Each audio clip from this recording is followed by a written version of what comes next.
Você filmou que nunca ninguém filmou, viu? Lembra aí?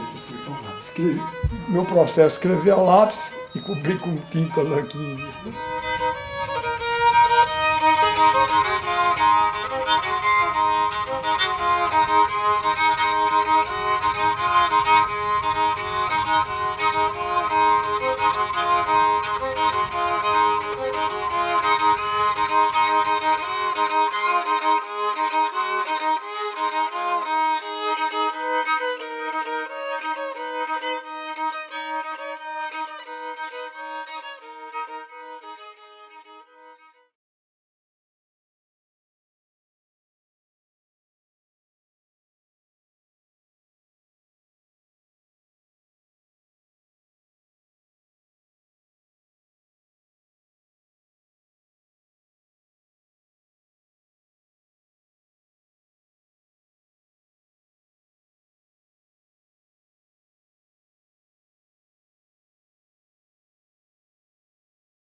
A palavra me toca e me tange, exerce sobre mim o fascínio feminino do claro enigma e da obscura transparência. Excita e entorpece, inquieta e consola. Traz-me cativo de sua força e seduções.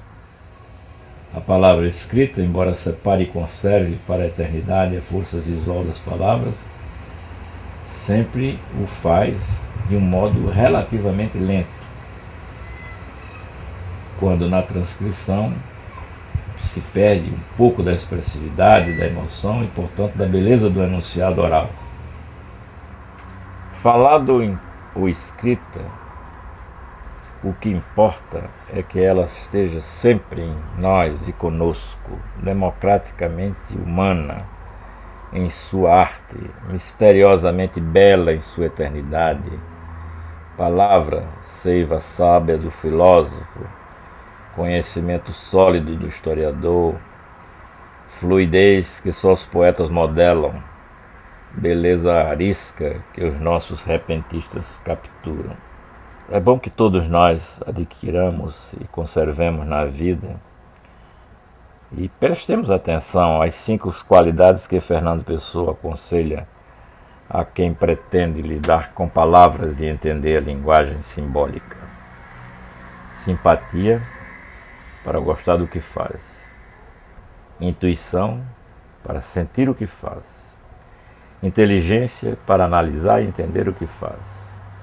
Compreensão, para dar sentido e vida ao que faz. Graça, para amar, ser satisfeito e feliz com o que faz.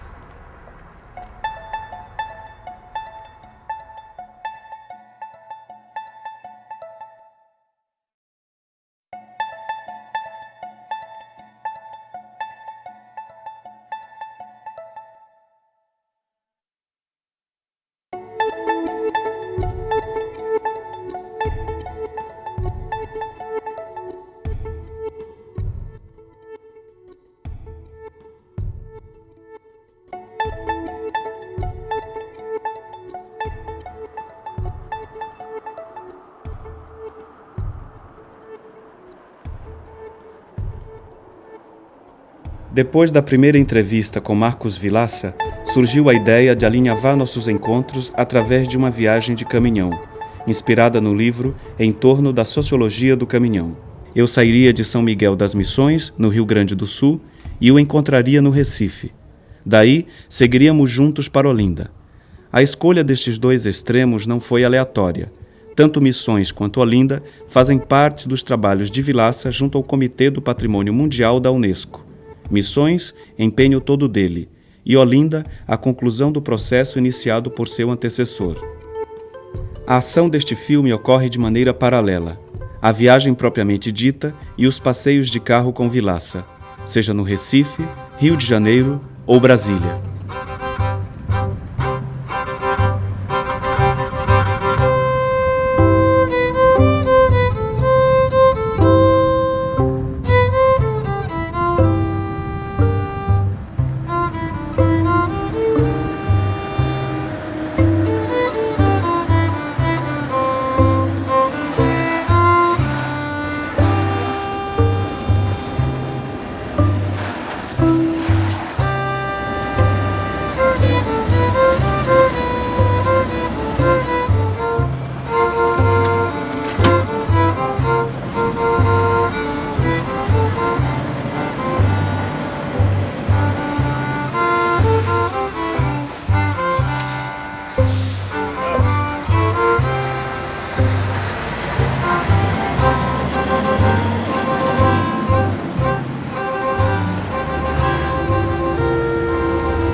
Da gente o jeito que a gente trabalha, principalmente. A gente levanta cedo, né? Manhã cedo, né? Faz o café, sai, toma um cafezinho meio rápido para não perder tempo. Toca até um meio-dia, 1 hora, faz o almoço. É muito difícil a gente comer no restaurante, né? Pouco também o custo fica alto também, né? Aí a gente põe a comida na gaveta ali. Sempre a gente acha um amigo para fazer companhia. Chega à noite também é a mesma coisa. À noite a janta já é com mais tempo, né? Mais chegada, aí encontra ou de companheiro de serviço mesmo, ou da empresa, ou de outra empresa. Faz o jantar, aí, janta, daí descansa um pouco, daí a gente vai se acomodar na sua coleia bem chegada. Né?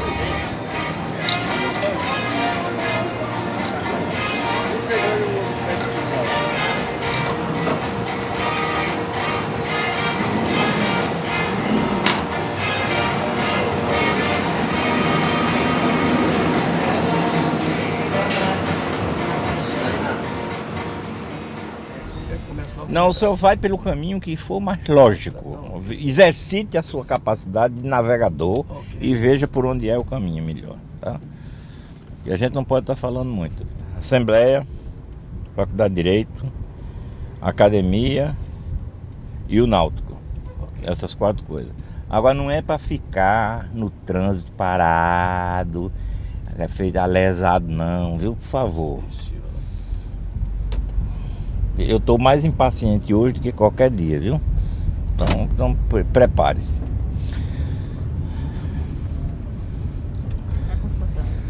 Tá confortável nada, com um negócio desse aqui parece com um revólver em cima de mim. Como é que eu posso dizer que estou confortável? Mas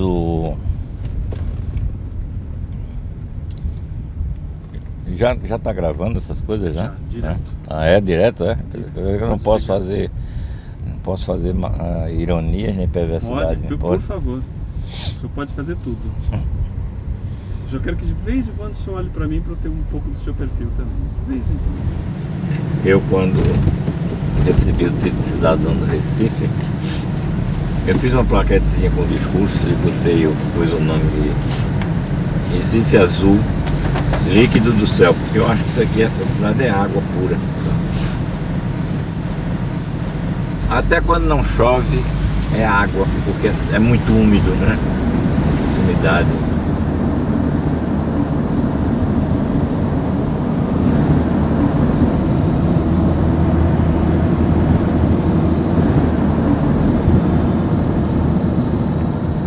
Nasci em Nazaré, na mata, porque minha mãe foi visitar a mãe dela, a velha Olívia. E antes de que eu nascesse, para uma espécie de uma despedida, essa coisa toda, porque eu era esperado para 15 de julho, e lá sobrevieram as indicações de parto, e eu nasci no dia 30, e é curioso que meu pai teve que vir de madrugada numa motocicleta, que ele não tinha carro, tinha uma motocicleta para de Nazaré para Limoeiro para pegar roupas minhas, todas as coisas de recém-nascido, porque não tinha nada, não tinha levado nada.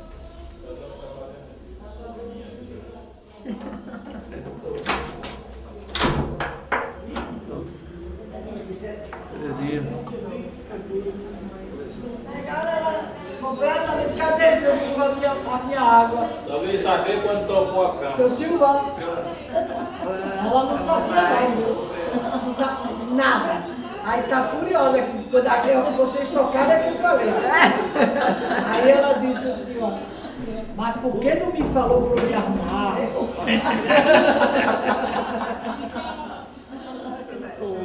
Já estão filmando, viu? E gravando, Eu já quero cuidar do que diz. Olha o que vai falar. Que a senhora falou que nasceu em Nazaré, não foi em Limoeiro. E como é que foi o nascimento de Marcos? Boa pergunta.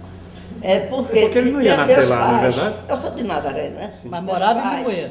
Sim, mas morava em Limoeiro, onde eu residia. Porque até onde eu li não tinha coelho, não tinha nada. Teve que correr atrás porque ninguém esperava que ele nascesse em Nazaré. Né? Assim foi. Foi uma Foi confusão. o seguinte, um dia eu aproveitava as férias de Vilaça, que era professor do ginásio de Limoeiro, e ia passá-las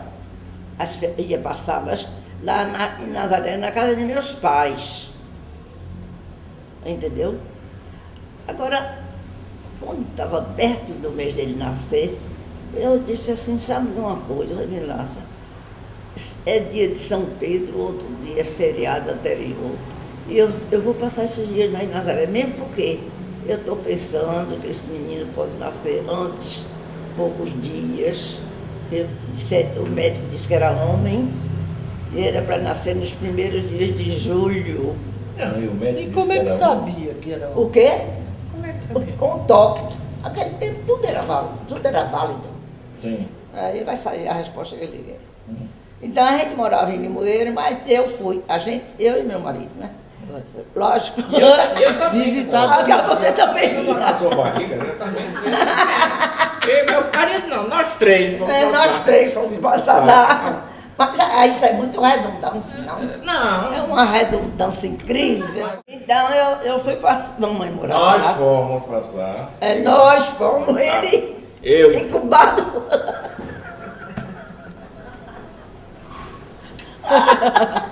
Você gostou dessa grande? Foi.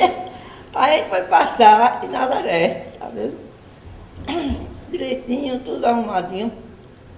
Quando, Maria de primeira viagem, quando eu fui sair do carro, eu disse, Vilaça, meu marido, ele era meu marido, chegou, eu disse, Vilaça, olha, vem cá, tu sobe, vai pedir a mamãe uma capa que ela tem, escura, pesada, porque eu quero saltar daqui, mas eu estou toda molhada, por Deus do céu. E depois chegou algum médico lá? Depois não. Espera, Foi o doutor do Plácido. peraí. Aí eu saltei, mamãe disse, mas minha filha, você veio assim de Limoeiro? Eu disse, não, foi no caminho. Aí ela disse, salta, pelo amor de Deus, você está prestes a dar a luz. Eu disse, não, mamãe, o médico disse, pelo cálculo que ele fazia, que ia ser nos dias 1º de julho. A gente ainda está 29 de junho, ele lá disse, até 15 ainda é para pensar que não vai chegar. Então foi quando o médico chegou e eu disse, Ancrã, a gente vai para Limoeiro, não tá bom? Aonde? O médico disse, para onde vocês vão? Deu uma risada, um cidadão de idade. Vai nada, minha filha. O que você vai ficar é aqui quietinha, porque você vai dar a luz daqui a pouco, daqui para amanhã. O cidadão ou a cidadã que vai nascer teria de ser nazarena como a mãe. Ele aí se entusiasmou. Foi. Até hoje ninguém fica, todo mundo fica perguntando onde ele nasceu mesmo. Foi em Limoeiro? Onde foi? É verdade que é Nazaré? E por que Nazaré? Foi, pergunta. E foi a única noite que Vilaça, Antônio de Souza Vilaça, Meu marido, o pai dele. dormiu fora de casa porque foi para Limoeiro buscar roupas de Marco. A mala sua e a de Marco Genese, para poder, quando ele nascer, não foi isso? Foi.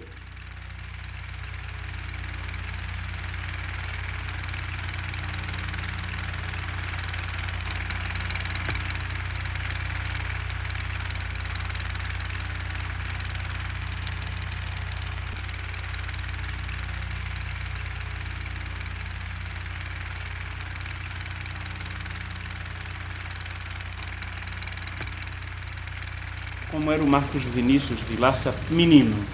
Ah, esse menino era o menino cheio dos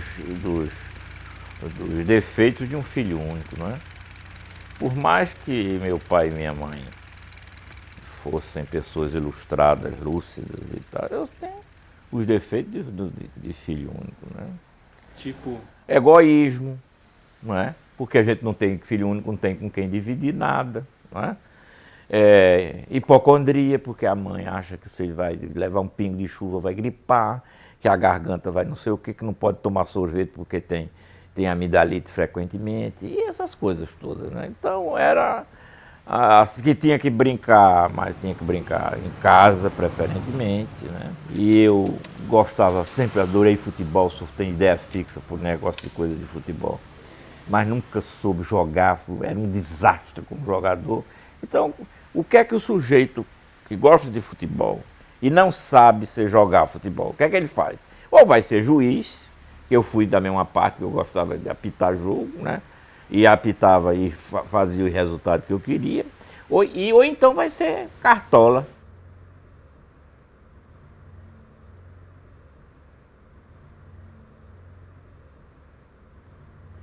Eu desembarquei logo em Graciliano, em Machado de Assis, num escritor húngaro, Geórgio, que escreveu A 25ª Hora, um livro muito interessante.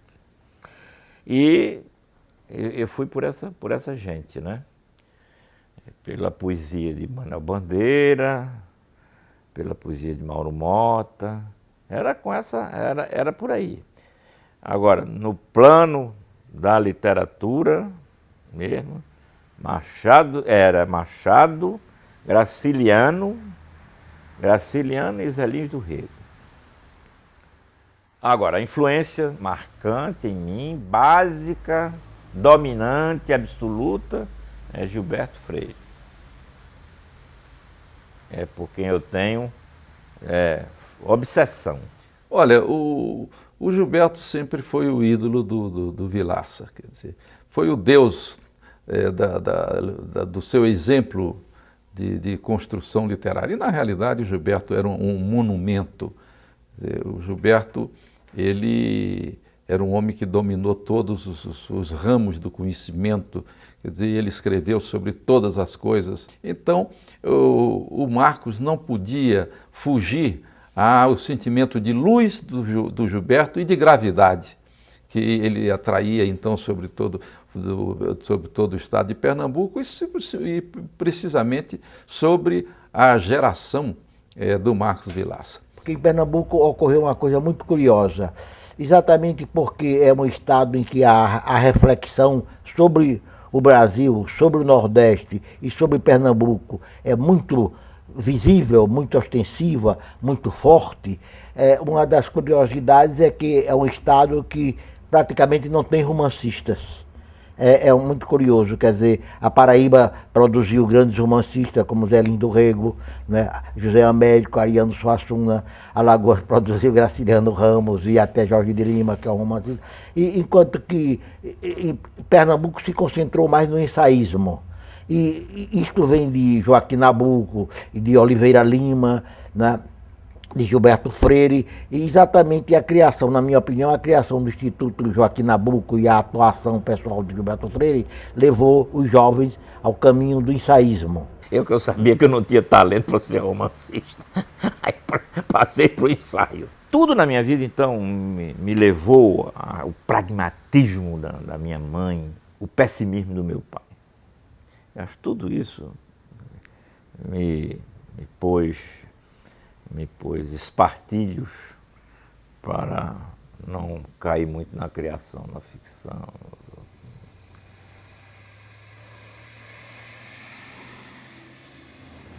O motorista de caminhão vive um tempo telúrico, ao contrário do aeronauta ou do ferroviário, aquele, nomeadamente, que vive tempo cronométrico, viaja noturno, no verão pelas estradas do Nordeste, livrando-se e ao caminhão de incendiar-se de sol quente.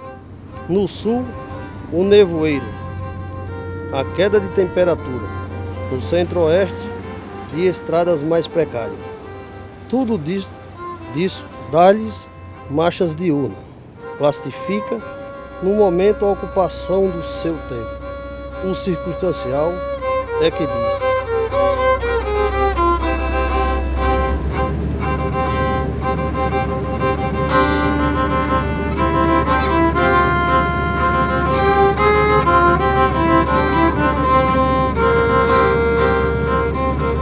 Antigamente, a gente era tratado como motorista de caminhão, né? Ou chofer de caminhão. A gente carregava o caminhão em São Paulo e trazia para o Paraná, carregava no Paraná, levava para o Rio Grande do Sul. Mas hoje não, hoje a gente entrou na modernidade da logística e a gente se tornou apenas um transportador de carga. Nós apenas operamos o caminhão e transportamos a carga do destino, do cliente ao destino. Quando Marcos Vilaça escolheu como tema o caminhão, ele fez muito bem. Ele, a meu ver, ele revelou uma argúcia enorme, porque é como se ele percebesse a importância que tem o caminhão, que teve e tem o caminhão, na manutenção da unidade do Brasil. O Brasil é um país de dimensões continentais. Eu digo sempre que o Brasil é uma unidade de contrastes. Daí que vem a importância da nossa cultura, por exemplo. E uma vez o grande brasileiro, nascido e criado no Rio de Janeiro, que foi Alceu Amoroso Lima, ele disse uma frase que a mim me tocou muito. Ele disse: do Nordeste para Minas corre um eixo que não por acaso segue o curso do São Francisco, o rio da unidade nacional. A esse eixo o Brasil tem que voltar de vez em quando, se não quiser se esquecer de que é Brasil. É isso que, para mim, o caminhão representa. O caminhão representa como que o traço de ligação que, tendo o São Francisco como eixo, percorre o Brasil inteiro. A gente carrega esse Brasil entre rodas e é dessa maneira que o profissional imagina que tem que ser. Antigamente o transporte se dirigia a poucos quilômetros de São Paulo ao Paraná, de São Paulo ao Rio Grande do Sul. Hoje não, hoje se engloba o Brasil inteiro. Então nós somos uma peça essencial nessa globalização do Brasil. E eu tenho isso comigo, que nós carregamos o Brasil em cima de rodas. O processo foi mais ou menos simples. Ele foi realizado na estrada, né? É um livro escrito na estrada. Escrito no sentido de concebido, né? Observado nas estradas. Eu entendo que o caminhão serviu a isso. Ele serviu naquele momento em que ele era elo. O caminhão não separava. O caminhão só fez aglutinar, só fez juntar Brasis. O próprio entorno da sociologia do caminhão retrata os dois lados, o físico, o geográfico, do estudo do caminhão, com o social, que retrata a visão sociológica do que era em 1965, ano que eu nasci, o que era andar de caminhão por esse país, o que era cumprir a viagem, né? É muito simples, até mesmo como um próprio caminhoneiro, porque ele faz o desbravamento do Rio Grande do Sul, por exemplo, a Belém do Pará, e quando ele chega lá em Belém, ele não acabou a viagem dele, porque ele vai ter que voltar. Não é verdade? A arte cura, a arte é convivial, a arte serve sem se servir. A arte é uma colaboração à vida e é imprescindível à vida. Sem ela você estaria desassistido na essência, essencialmente desassistido. Ele não pode entender, né? Vida sem o suporte da arte. Meu filho, ele foi até os últimos momentos da vida dele um obcecado pela arte. Aqui nesta sala, no dia 31 de dezembro, ele falou com o pessoal de São Paulo várias vezes ao telefone, dando instruções para aquilo que era o fascínio da vida dele. Promoveu o artista brasileiro no exterior, né? Essa foi a maior obra que ele realizou.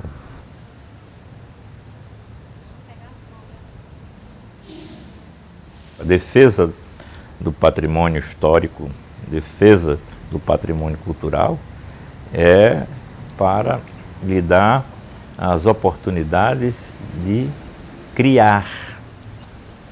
Você cria a partir dos exemplos. O que a gente tem é que aprender com o passado. É o aprendizado que importa. Bom, foi feito assim, sobreviveu assim, está sendo admirado assim, então este é o caminho. Mas não é para fazê-lo novamente, porque aí é caricatura, não tem graça. Patrimônio histórico e cultural não é xerocável.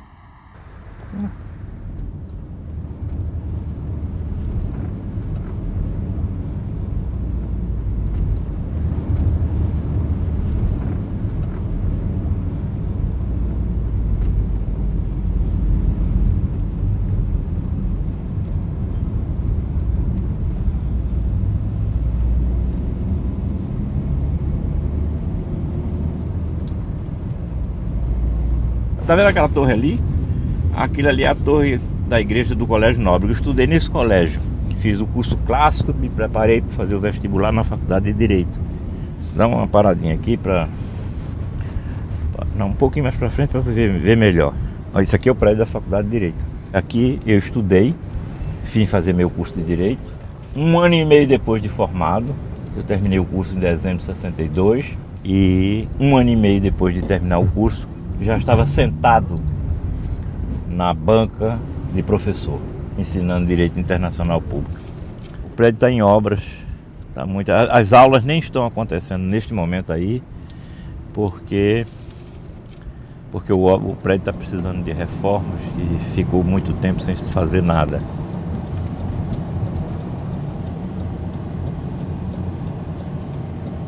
Agora, dá uma paradinha aqui. Isso aqui é a Assembleia Legislativa do Estado. Aqui só vai me indicando, viu? Aqui eu tive meu primeiro emprego público. A minha vida de funcionário público começa aqui. Em 58 eu vim trabalhar aqui. Logo fui aproveitado no serviço jurídico da Assembleia. Esse é o Palácio Joaquim Nabuco. Joaquim Nabuco eu já disse a você, não é? É também a melhor rima para Pernambuco. Nabuco e Pernambuco é a melhor rima. Não tem melhor rima para Pernambuco.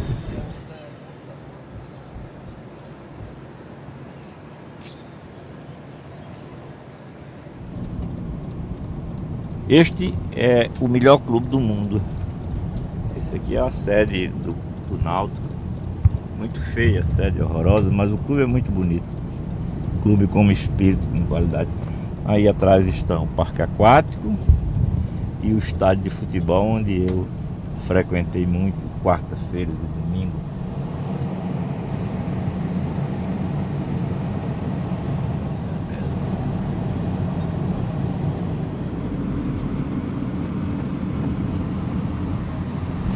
Este é o prédio da Academia Pernambucana de Letras. A Academia passou 70 anos sem ter um pouso. Vivia inquilino disso e daquilo outro. Entregamos esse prédio inteiramente restaurado, tal como vocês estão vendo aqui. Assim ele fez na Academia de Letras de Pernambuco, de tal modo que Gilberto Freire tem aquela frase célebre sobre o Marco Vilaça e que ele disse, tão jovem, tão presidente, né? Outra figura também que nós devemos dar muita importância na influência sobre Marco Vilaça foi o Mauro Mota. Marcos é de uma geração mais nova, mas o Mauro Mota tinha um grande apreço por ele. Tanto apreço que o Mauro Mota, antes de morrer, o escolheu para que ele fosse seu sucessor. Pedia para que a Academia o recebesse na sua cadeira. Chamo Nazaré da Mata e chamo em seguida Mauro Mota. Mata e Mota. Okay. Por que tal ordem? Porque quando eu pronuncio Nazaré da Mata, sem dúvida que eu digo Mauro Mota. E de uma certa forma, eu também me digo. Tenho a impressão de que não chego a esta casa para merecer a honra de vossa companhia, nem muito cedo, como o que aqui chegou aos 25 anos, nem muito tarde, como o que bateu à vossa porta depois dos 80. Disse-ia que, para alcançar esta eminência, escolhi a idade em que as ilusões já estão sujeitas ao reativo da experiência. A palavra, semente da linguagem humana, é a credencial única e bastante que aproxima e identifica o escritor com a academia. Não há dificuldade em entender. Entregamo-nos ao serviço e ao ritual exercício da palavra, em litúrgica referência ao mistério e ao feitiço vocabular. Herdamos o gosto do desafio do simbólico, que se mostra e esconde na forma verbal significante e se entretece sinuoso na costura sintática dos enunciados. Somos todos irmãos de ofício, o ofício da palavra.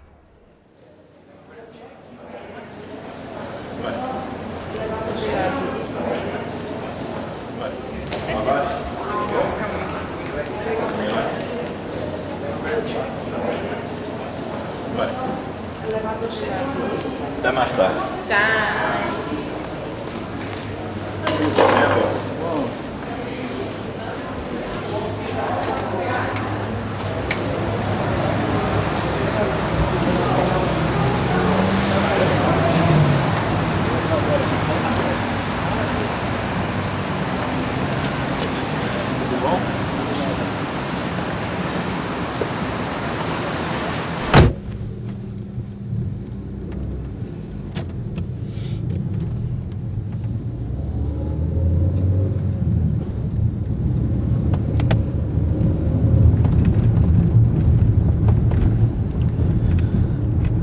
Chove hoje, Clóvis? Senhor? Tá com jeito de chover, não tá? Tá. Choveu muito esses dias. E o nosso Fluminense? Mas tá uma maravilha. Esse ano Os flamenguistas estão danados da vida. Eu tenho fixação pelo Recife e Olinda. E tenho uma paixão imensa pelo Rio de Janeiro.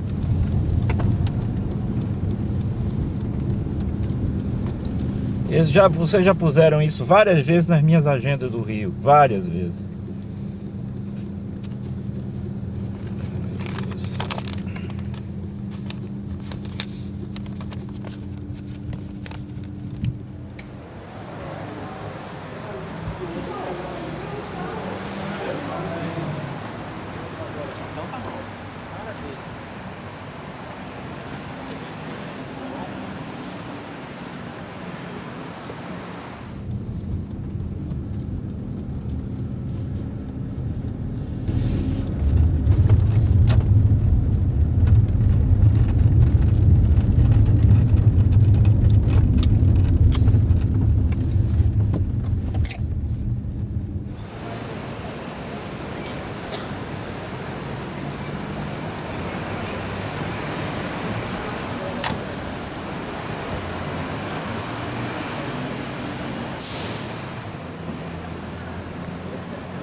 efetuado esse jogo com outro procedimento? Essa história da relação com o Moura, o embaixador Sérgio Amaral hoje esclarecendo tudo com relação ao dia 23.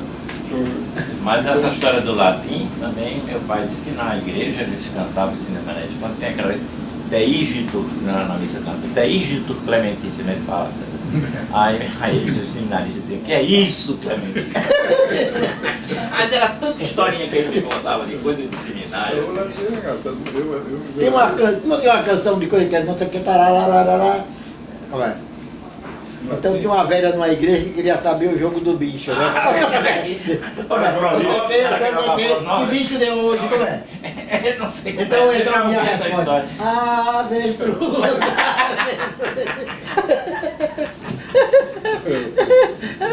Essa história, né? O Madi. Casa séria. Não, mas sabe por quê? Escuta. Pode ficar esse esborne aqui. Vou lhe contar um É uma esborne aí. Alberto, vou lhe contar uma coisa. O Bechara me mostrou um livro de um filósofo, viu? Do filósofo pernambucano, Nelson Saldanha, um livro bem fininho. Né? Eu digo, esse livro não exabunda em espessura. Ele disse, realmente, não exabunda. Então, você conhece o verbo? Conheço, naturalmente, né? Eu digo, pois bem, eu não uso esse verbo no plenário da academia, porque para não me dizerem que eu estou usando o termo chulo.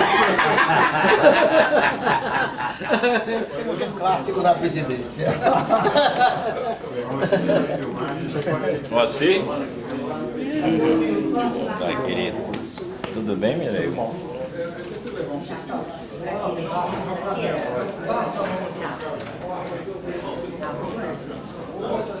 Vamos nesta carroça gaúcha.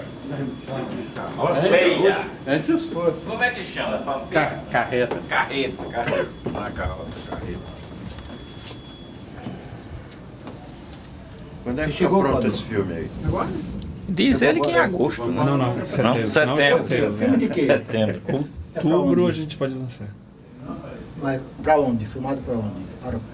Para produção independente? Totalmente. É produção independente?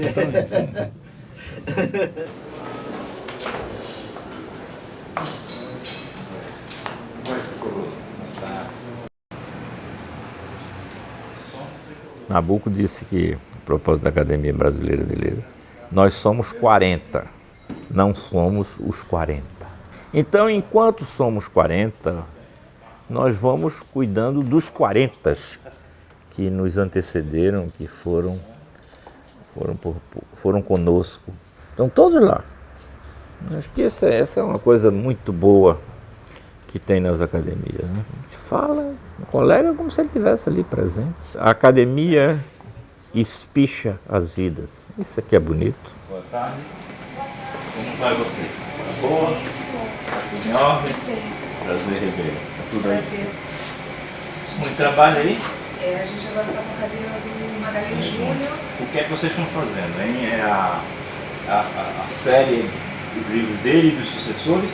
Exatamente. A gente pegou a cadeira, que agora é a cadeira 34, e ele é o quinto ocupante da cadeira 34. Tudo bem?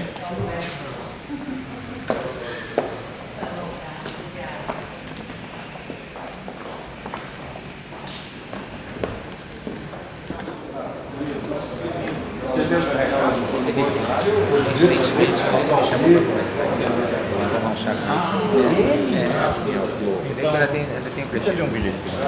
Você fica um beijo. Você estava em. Eu achei. Preso na sessão, sem poder sair, com quórum mínimo. E do lado, acontecendo a mesma coisa no Senado. Você também, na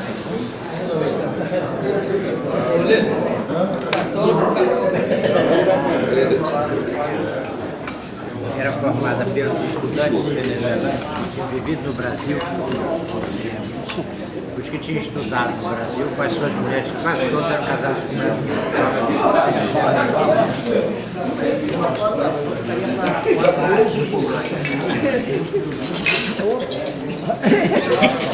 sessão.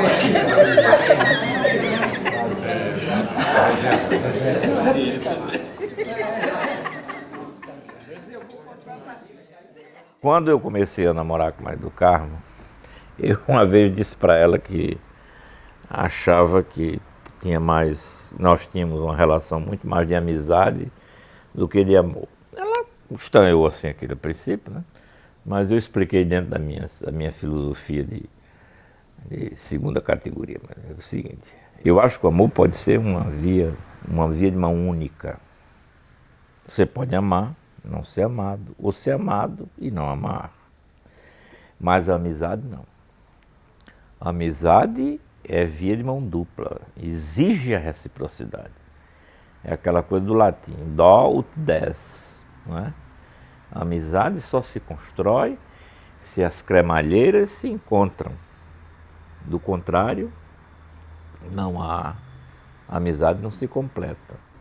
De vez em quando nós viajamos, e eu falo sempre com ele, poxa, Marcos Vinícius, vamos lá, vamos sair. Gostamos muito de viajar os dois. E muito mais quando estamos sozinhos. Vamos sair para namorar, vamos sair para namorar. Quando nós éramos mais jovens, e nós saíamos às noites aqui em Recife, nos bairros antigos, para passear, só para ver as pessoas. Por exemplo, no bairro de São José, quantas vezes nós saíamos de casa, a gente sentava na beira da calçada para ouvir o que as pessoas estavam conversando nas calçadas. Era aquele cidadão que sentava na calçada numa cadeira de balanço, ficava já, acho que vinha do trabalho, tomava o seu banho, botava o seu pijama e ficava ali com a família conversando. E a gente ficava sentado, perto por perto, na beira da calçada, sentado, para ouvir essas conversas, era uma maravilha. Eu gosto muito da convivência, estar com ele. E, além de tudo, ele tem, ainda por cima, ele ainda carrega aquela mulher maravilhosa que é Maria do Carmo, que o complementa tão bem, não é? Que compreende o trabalho dele, tem um diálogo com ele perfeito. Às vezes eu me pergunto se não são duas pessoas, parece uma pessoa só, porque eles têm as mesmas observações a respeito de tudo. Eu tive o privilégio de viajar com Marcos Vilaça e Maria do Carmo quase todo o Brasil, quando nós estávamos na direção da LBA e do Pronave LBA. Então viajávamos desde o Oiapoque até o Chuí. E é uma experiência única, porque em determinados momentos, é o Vilaça formal, esse Vilaça cortês, esse Vilaça homem público, né, formal. E ao sair é o Marcos Vilaça com toda a identidade, com a área mais desprovida da população. Eu acho que a lembrança que eu tenho do meu pai, de Marcos Vilaça, só são lembranças boas. Nós convivemos, assim, a minha infância foi uma infância que para mim hoje foi muito importante. E eu tento passar isso um pouco até para os meus filhos, porque eu acho que eles vão ser um pouco do que a gente vê em casa. Então, assim, eu em casa, eu cresci, né, eu e meus irmãos, vendo os meus pais ajudando ao próximo. Então, assim, o que me despertou para esse trabalho social foi muito na época mesmo do Pronave, quando meu pai era presidente da LBA, porque ele fazia um trabalho muito bonito e interessante, tanto com criança, na época, com as creches, como com a terceira idade, né, que hoje é um trabalho muito bonito. E é o que eu tenho tentado passar para os meus filhos aqui em casa. Eu acho que cada um já um pouquinho pegou um pouco de mim, como eu peguei dos meus pais. Estou contente com a vida. Só me faz falta o que se foi há pouco. Do filho, da minha neta, essas coisas de pai, mãe, que todo mundo passa. É um estado natural da vida. Mas estou tentando me organizar e melhorar. Espero que melhore tudo.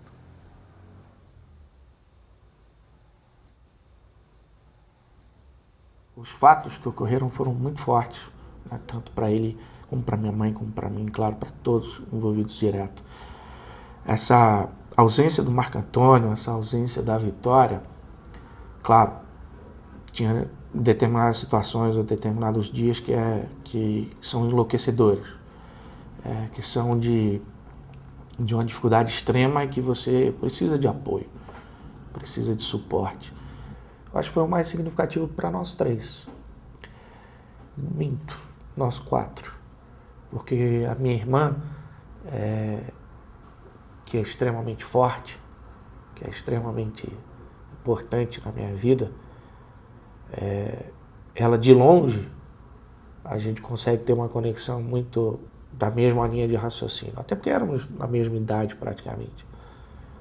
Mas nos uniu mais ainda. Uma dor em silêncio, às vezes falada, mas um contexto muito familiar, nosso. Meu pai, minha mãe, minha irmã e eu.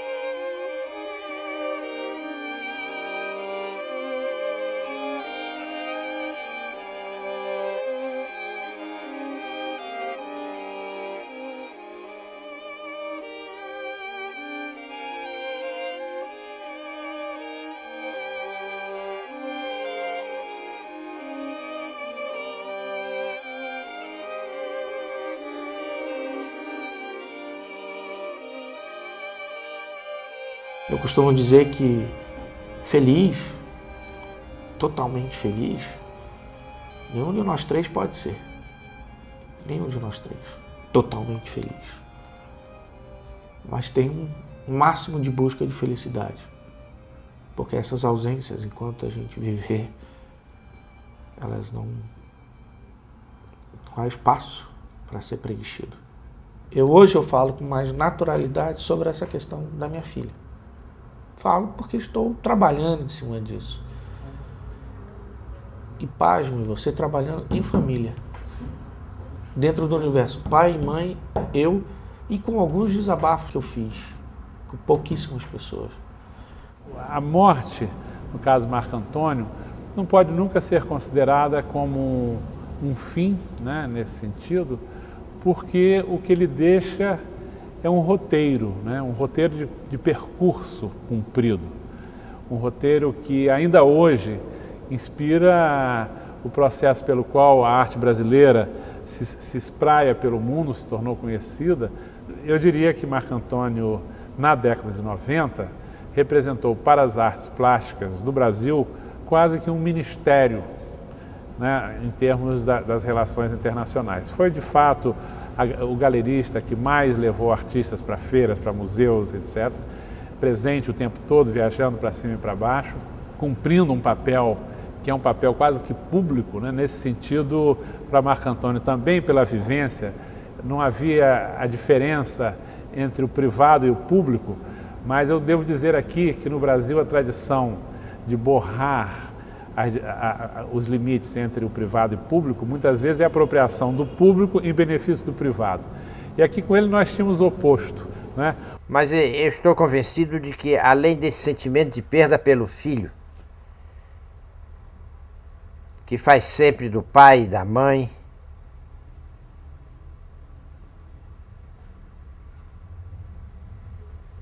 uma espécie de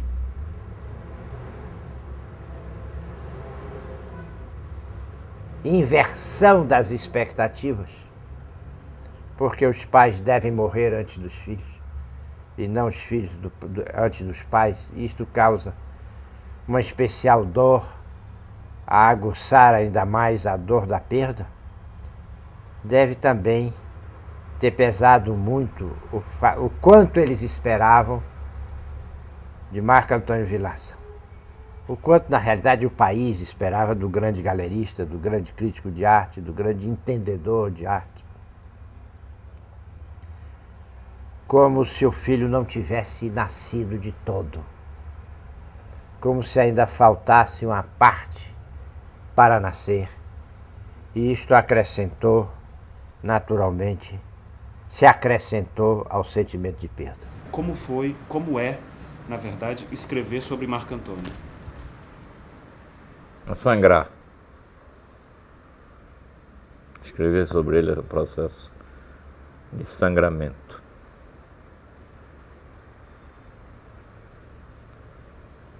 Instalado, eu escrevo sobre meu filho instalado na lágrima seca.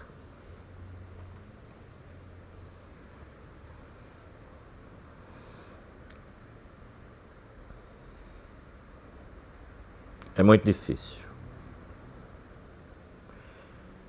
É muito difícil porque novamente eu vou ter que me comparar com a mãe. A mãe teve a qualidade de transformar a saudade do filho, ou embalar a saudade do filho em orgulho pelo que ele foi. Que realmente ele foi um sujeito imparável. Não tem par no Brasil, não tem par. O que ele fez no seu espaço e no curto tempo que ele teve, ninguém chegou, ninguém se riva, ninguém tem emparelha com ele é imparável. Bom, a mãe tem orgulho disso, mas o desaparecimento do meu filho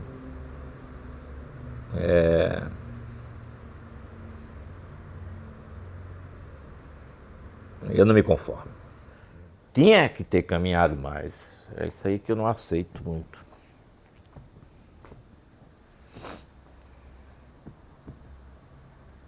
Eu não quero falar mais sobre esse assunto.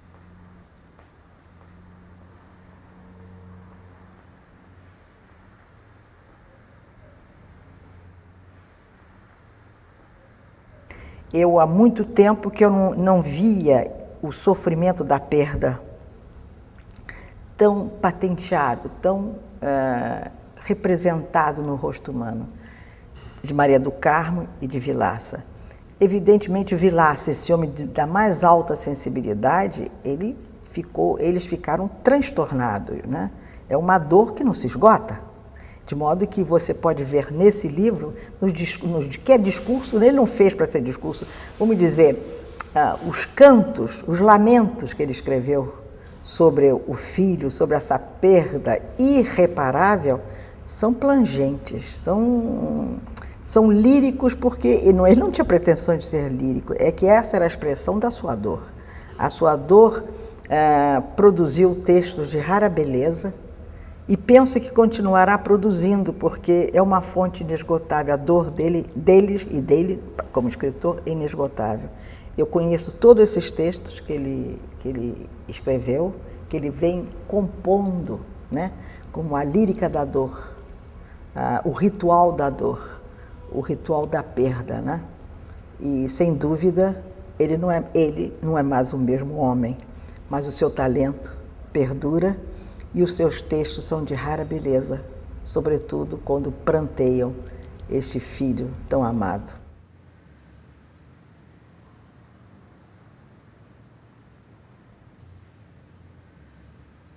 Se tudo começa de novo quando tudo se acaba, então chegará o tempo da agrimensura da saudade. Essa saudade que Da Costa e Silva chamou de asa de dor do pensamento.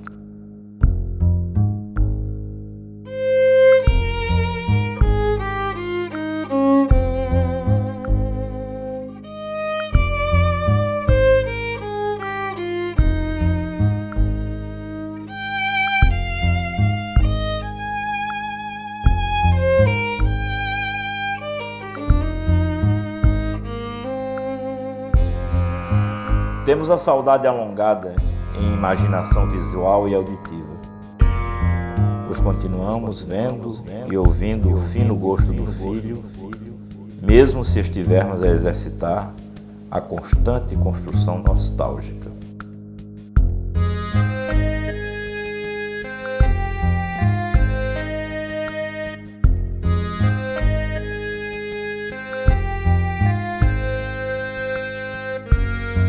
Quando o pai o tocou, sentiu a derrota.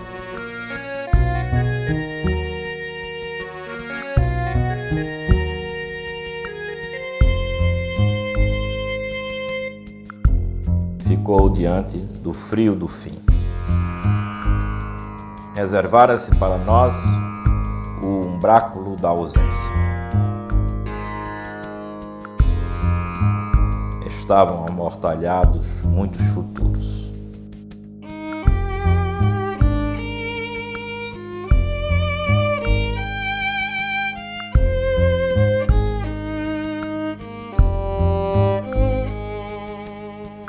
Só o que a gente perde é eterno.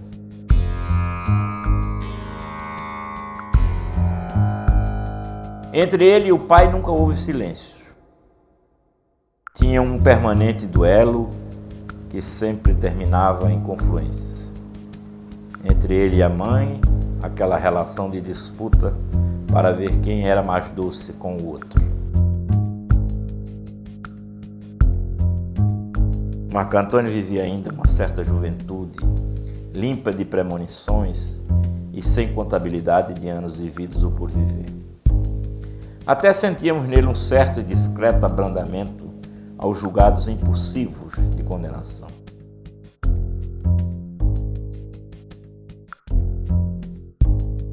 A vida passa do entendimento. Assim temos que vestir as lágrimas, ainda que perdida parte da colheita.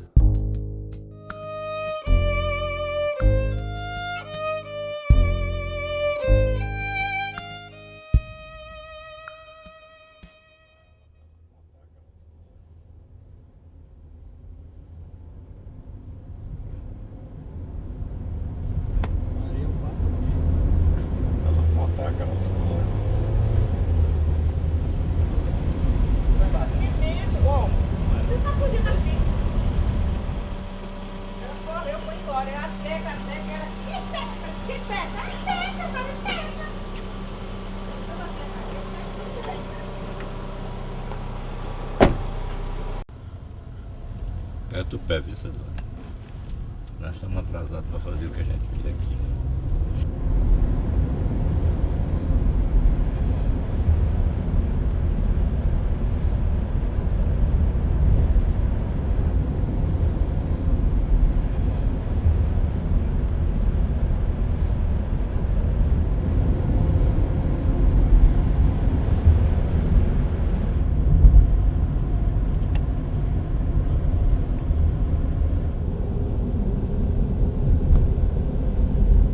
O trabalho no TCU, se você quiser reduzi-lo a um guarda-livros do país, aí é chatíssimo.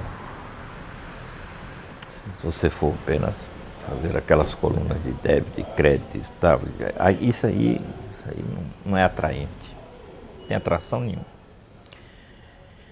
Na medida em que você vai para a natureza operacional da questão pública, aí ele é riquíssimo. Boa tarde.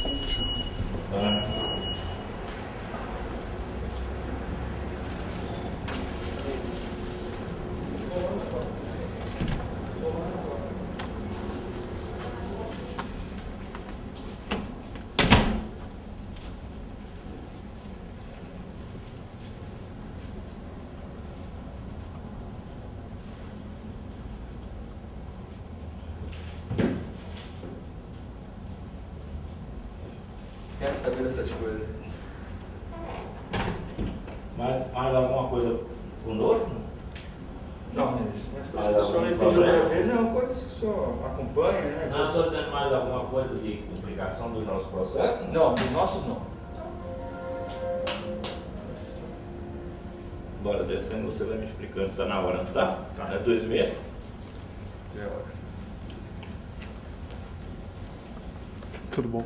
Você sabe o que é isso, né? Sei. E tenho medo louco disso. Tá bom, querido? Prazer em vê-lo, Luiz. É bom você vai? filmar mesmo isso aqui. Esse homem é o responsável pelo espaço Marco Antônio. Você já filmou? Tudo bem? O senhor vai ver?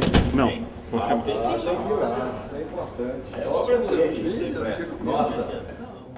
Eu não admito uma auditoria na universidade em que o sujeito, os auditores, se cinjam a tratar de verificar se a verba tal ela foi usada adequadamente, fazer uma auditoria no almoxarifado para saber se o almoxarifado está ok. Isso é mais coisa do controle interno, lá do Ministério da Educação, do controle mais próprio da universidade. Eu acho que um tribunal, por ser um órgão de fiscalização superior, ele tem que verificar a operacionalidade da universidade. Ela é universitas, na verdade.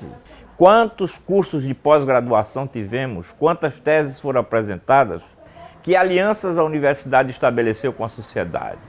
Isto é universidade. E, como tal, deve ser fiscalizada e observada. Não é se resumir a uma avaliação da verba. Um tribunal que não se modernize, que não vá a essas instâncias, ele se transformará em um mero apêndice da burocracia. No sentido de sintético, mas categórico, porque ofereci a consideração de Vossas Excelências e ressaltando a manifestação. A obra do Marcos Vilaça é uma obra múltipla, alicerçada num grande domínio da linguagem, da língua portuguesa, num grande domínio da palavra. Eu diria que mais do que um artesão da palavra, ele é um artista da palavra. Mas o que enfeixa a obra em seu conjunto, eu acho, é o seu caráter ensaístico. E assim é a obra dele quando trata de qualquer tema. Até quando no Tribunal de Contas da União ele emite um parecer. Ele faz a seu modo um pequeno ensaio. No caso de Coronel Coronéis, a habilidade com que ele captou 4 personagens de coronéis, não fazendo a biografia deles, mas fazendo o que se pode chamar de um perfil sociológico. Não é a história de vida, são pinceladas que captam a pessoa e o seu ambiente. Portanto, são sociológicos, não são apenas autobiografias, longe disso. São retratos, são perfis que captam a alma da pessoa e a sua circunstância, a sua ambiência, e a sua forma de viver, e a sua forma de relacionar-se. Para você escrever a 4 mãos, você tem que ter uma grande afinidade com a pessoa. Uma grande afinidade para aceitar, interferir no trabalho dele, ele interferir no seu. Você tem que ter uma grande confiança, senão não é impossível escrever, é impossível. Trabalha a 4 mãos ou consolida uma amizade ou extingue. É como casal que sai em viagem. Aí 2 casais, vamos viajar, ou voltam mais amigos ou então voltam brigados, não tem conversa. Então escrever a 4 mãos é a mesma coisa. Foi uma pesquisa feita a 4 mãos e foi um trabalho escrito a 4 mãos, mas nesse sentido, com uma clara divisão prévia de trabalho.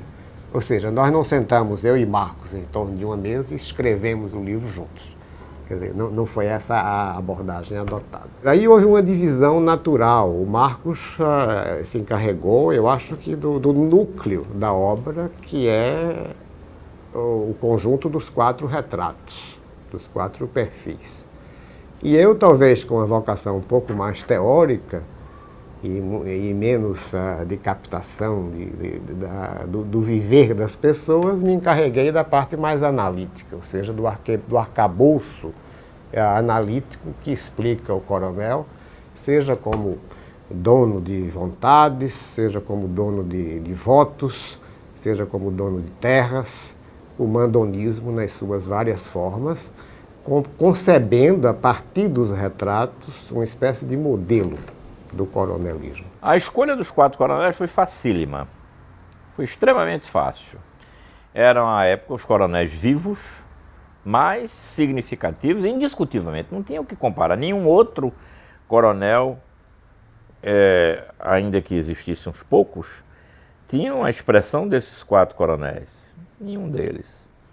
Um coronel absolutamente rural, como Chico Rumão, até um coronel urbano como Zé Abílio, que morava no Grande Hotel aqui, no Recife, né?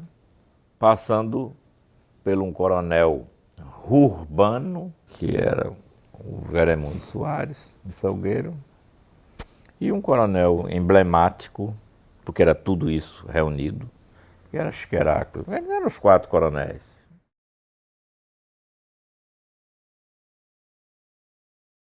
As figuras de donos de terra, árbitros sociais e líderes políticos que foram os coronéis do Agreste e do Sertão, 4 delas retratadas neste livro, enquadram-se na moldura dessa sociedade patriarcal que se formou no interior seco do Nordeste e cujas raízes maiores se procurou sucintamente delinear até aqui.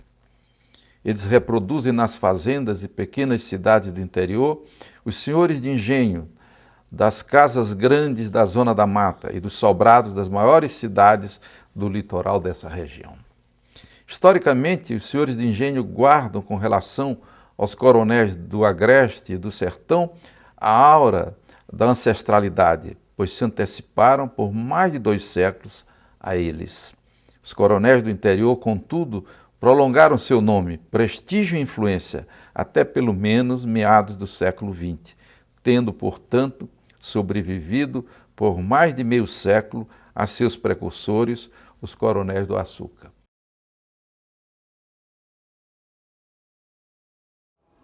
Vilaça é, digamos assim, um descobridor. Ele vive descobrindo coisas que muitas pessoas não conseguem, às vezes, diretamente ver. Então, Vilaça, esse sentido dele pensar o Brasil hoje, significa que ele está pensando um pouco Nazaré da Mata. Ele está pensando Limoeiro, está pensando Recife, pensa o Brasil, pensa a América. E pode pensar, sem dúvida alguma, todo o mundo. Dizia Tolstói, todos conhecem, é uma frase extremamente já até gasta. Pinta a tua aldeia e pintarás o mundo. Eu penso o contrário e diria o contrário a respeito de Vinícius Vilaça. Ele pinta o mundo para pintar a sua aldeia. Então a sua preocupação realmente é uma preocupação com a terra e com a terra. Ele é uma espécie de Anteu que toda vez que toca na terra, que bate com os pés ou com as mãos na terra, ele readquire as suas forças, ele recupera as suas energias. Porque o Marcos Vilaça é um escritor visceralmente pernambucano, né? É um escritor do Recife, no sentido em que ele, não tendo nascido no Recife, mas o Recife foi o seu universo de formação literária, e um universo muito rico, né? Dada a sua convivência com grandes escritores nordestinos, mas também ele ultrapassou esta fronteira geográfica, né? Desde cedo ele fez relações aqui no Rio, fez grandes amizades com outros escritores, o seu nome se projetou, né? De modo que não são apenas as luzes do Recife que o iluminam, são também as luzes de outras cidades, né? Até de cidades estrangeiras, né? De Lisboa, né? Onde ele é muito homenageado. E nesse sentido ele pertence, aliás, à linha, que eu diria, a linha dos escritores pernambucanos, a linha Joaquim Nabuco, né? Não os escritores sedentários, assim, tipo Machado de Assis, né? Ou Lima Barreto, que nunca saíram do Brasil, mas exatamente aquela linhagem dos grandes escritores brasileiros, como Oliveira Lima, e Joaquim Nabuco, né? E Gilberto Freire, né? Que sempre estiveram com os seus olhos voltados tanto para a terra natal como para as outras terras, né? De modo que o Vilaça pertence a essa linha cosmopolita, eu diria mesmo, a linha transoceânica da literatura brasileira. Está bem, o Vilaça é político, o Vilaça é um administrador, o Vilaça é um grande amigo, é uma pessoa que cultiva as amizades como poucas. O Vilaça é, sobretudo, um homem que soma, não é um homem que divide, não é um homem que subtrai, não é um homem que reduz, mas é um homem que acrescenta. Mas ele é, sobretudo, um escritor. E eu tenho a impressão que é isto que ele quer ser, que é como escritor que ele quer ser visto, e que é como escritor que ele quer ser compreendido e amado.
pra cá, cheguei em Curitiba mesmo, lá não me dei bem. Frio demais, não me acostumei, acostumado aqui na Bahia, é muito frio. De manhã muito frio, minha boca amanheceu toda partida. Venho de lá pra cá, quando eu chego no estado da Bahia aqui, já muda. Até os ares é diferente, o verde é outra coisa. Se eu puder não ir pro lado de lá, eu não vou não. E o trabalho de caminhoneiro, como é que nasceu? Como é que você começou a dizer assim, não, eu quero ser caminhoneiro e tal? Isso começou de pequeno, meu tio tinha caminhão, meu sonho foi dirigir. Meu sonho foi dirigir e eu gosto do que eu faço. Eu gosto de dirigir, é isso que eu sei fazer.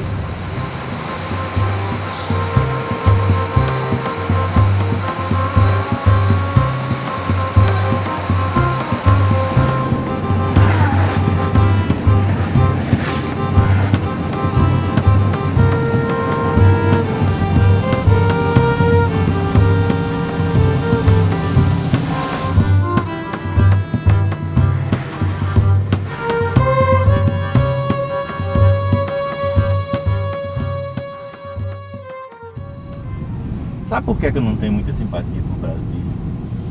Porque em Brasília eu não tenho duas experiências. Brasília não tem cheiro. Nem cheiro bom, nem cheiro ruim. Não tem cheiro. E nem tem toque de sino. Eu não escuto sino. Eu gosto de toque de badaladas. Tocar sino. E eu gosto de sentir cheiro. Ah, passou no mangue, tá fedendo.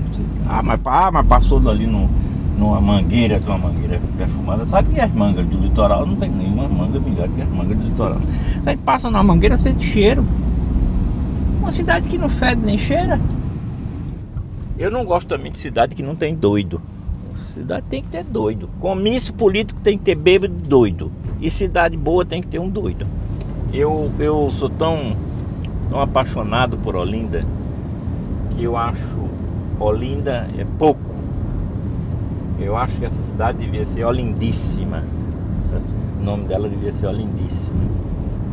Como eu também mudo o nome de Lisboa, que é outra cidade das minhas paixões. Eu não chamo Lisboa, eu chamo Lisótima. Eu acho que boa é pouco para Lisboa. Lisótima. E Olindíssima, em vez de Olinda, Olindíssimo. E existe o poema do Carlos Pena Filho, que eu acho que é a melhor definição para Olinda. Ele diz, vou ver se eu consigo dizer certinho, Olinda é só para os olhos. Vire para cá, ministro, por favor. Fale Olinda. Olinda é só para os olhos. Não se apalpa, é só desejo. Ninguém diz é lá que eu moro, diz somente é lá que eu vejo. Isso é uma maravilha, isso é uma coisa lindíssima. Que concepção poética, que precisão nas palavras. Vamos para São Bento. Por aqui? Não, por aqui. Por aqui. Aqui eu conheço tudinho, viu? Eu dou pra aqui. Aqui ninguém me ensina os caminhos aqui. Não sei que eu usei todos. E a gente vai terminar, desembocar ali no fundo do Mosteiro de São Bento, que é a minha casa de espiritual. Agora eu vou descer um pouquinho que eu vou fazer uma pequena oração.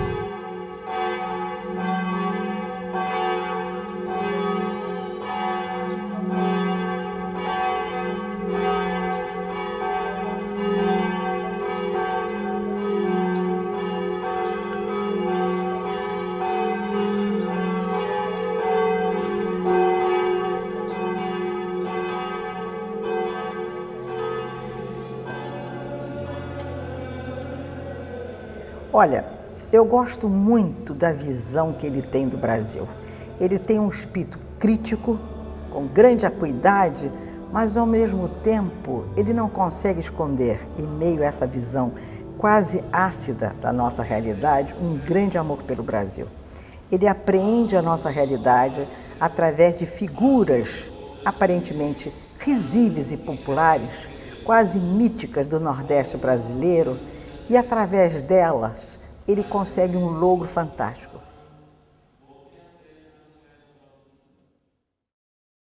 Ele mostra de que matéria nós somos feitos. porque essas figuras não estão à parte da vida brasileira, elas integram o nosso imaginário. De modo que quando nós rimos dessas grandes personagens que ele compõe como se fosse assim, formando um canvas, um painel, né?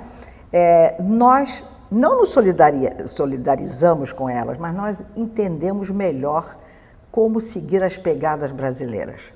De modo que ele é, ao mesmo tempo, o cientista social, o cientista político, o sociólogo, mas é o escritor. Ele tem uma mirada de escritor.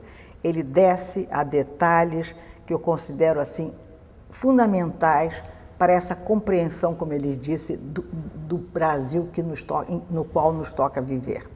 Eu entendo muito mais o Brasil quando eu leio Marcos Vilaça. Como é que o Ari Barroso disse? Insoneiro, né? Ele inventou essa palavra insoneiro para dar rima, né? É o insoneiro. Sabe? Eu, quando convivo com outros povos, com outras coisas,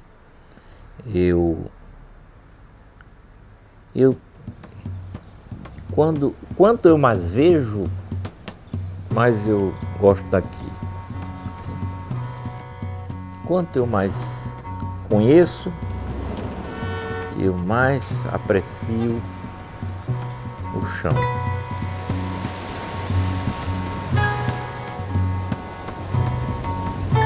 Quero deixar muito claro que eu não estou escondendo nada do que é pontiagudo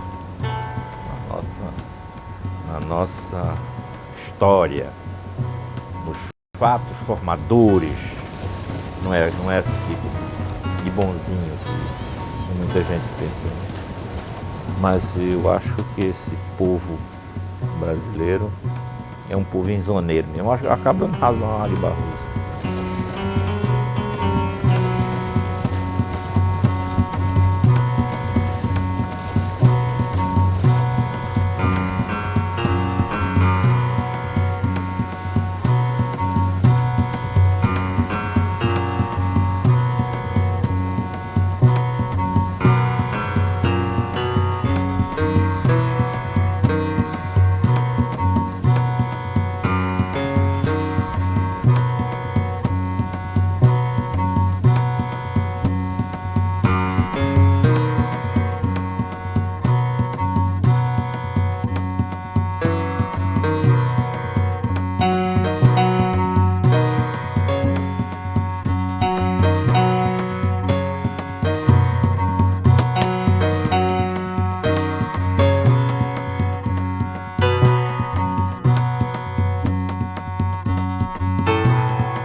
Se tudo começa de novo quando tudo se acaba, então chegará o tempo da agrimensura da saudade. Essa saudade que Da Costa e Silva chamou de asa de dor do pensamento.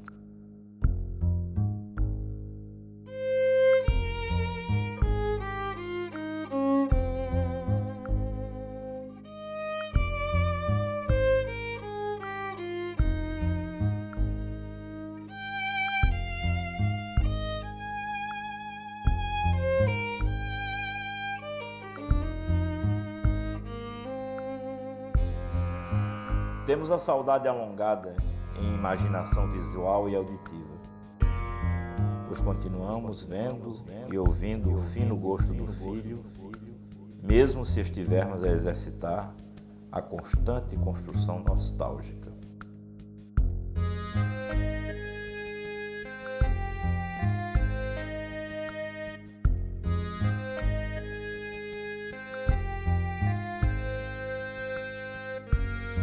Quando o pai o tocou, sentiu a derrota.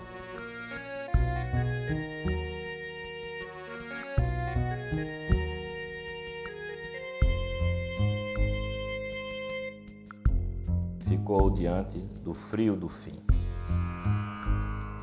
Reservara-se para nós o umbráculo da ausência.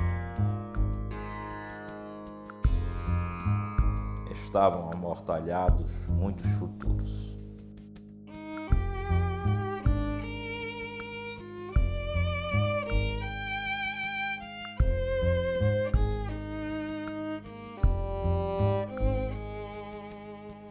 Só o que a gente perde é eterno.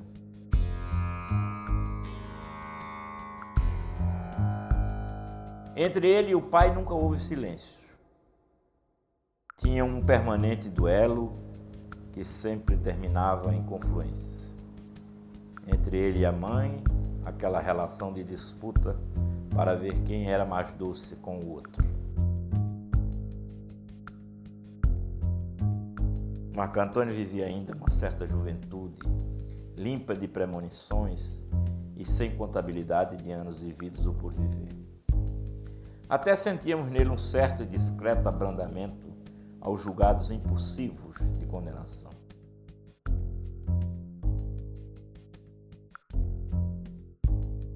A vida passa do entendimento.